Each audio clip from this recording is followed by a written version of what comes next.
giving birth is becoming more and more customized. You can now give birth in a tub or with the help of a doula. The post-birth experience is also changing, and one new trend is turning heads. News 4's Jen Shantz did some investigating. Jen, what'd you find? Well, Don and Jackie, a growing number of women are eating their placenta. Well, you heard me right. That squishy stuff the baby lives in, well, it also holds a powerhouse of nutrients, which some swear by. And I was surprised to learn just how many moms here in Western New York are jumping on board. Bon appetit. For more and more women, this is the new way to beat the baby blues, boost milk production, and increase energy after giving birth. A lot of postpartum depression, from at least for me, when I don't eat, I don't sleep well, and I'm, getting frustrated and stuff, that made it worse. That made those first couple of weeks bad. Kenmore mom of two, Jess Herman, gave it a try after the birth of her son, Lucas. We've got a couple purples. Purple? Uh-huh. I didn't bond with him for the first couple of weeks. I didn't love him, I just didn't feel that instant bond until he was maybe 8 weeks old, I think it was. To help cope with postpartum, Herman had her placenta put into little capsules. She keeps them in her freezer.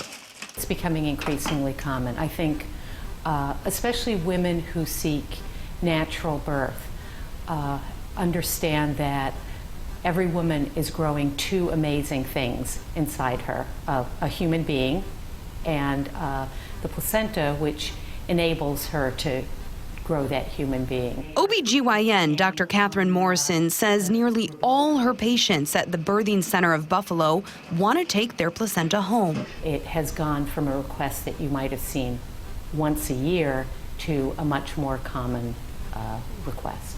Doulas or birth coaches generally prepare the placenta.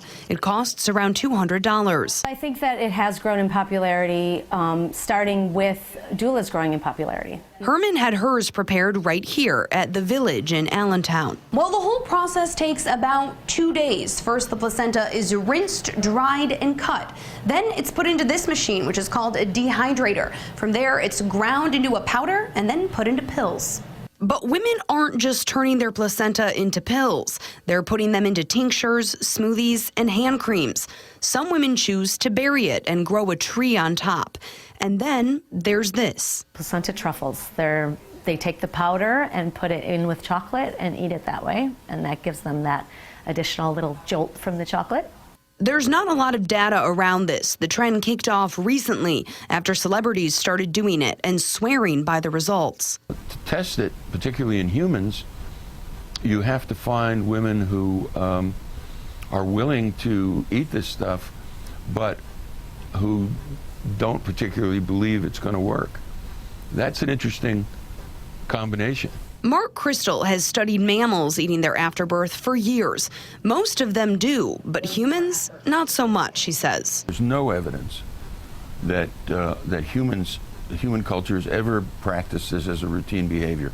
And in fact, there are taboos against it. The biggest one, cannibalism. While historically dining off the afterbirth hasn't been practiced, it's not the first time we've experimented. There are periods where eating after birth is a fad. We saw this in the early 70s, the so-called hippie communes, back to nature movements. We're really not guaranteeing any kind of an outcome for women in encapsulating their placentas, but what we hear from the women that do it is so positive that it's something that we're offering as an option for them to consider, that it could potentially help. When I went back to work with my son, I can tell people when I were kind of like, when I told them about it. The million-dollar question, how is it? A little woody, earthy type taste to it. But other than that, Dr. Morrison doesn't see any medical reasons why women who want to eat it should stop. They either say, yes, I got a benefit, or no, I didn't get any benefit. But nobody has said that it harmed them. Well, social media is really blowing up over this. A lot of people are weighing in, and we would love to know what you have to say. You can weigh in on our News 4 Facebook page, online at WIVB.com, or feel free to tweet me as well at JenShantz4. You know, when I had my children, which was a while ago, and when you had yours, this was not ever an option that was discussed here. It's interesting to see what's happening now.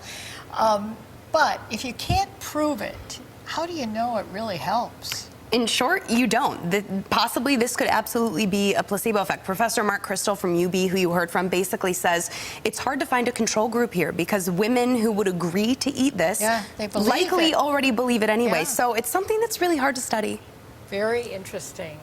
Different. Seeing it different. Yes, absolutely. Jen, thank you so much.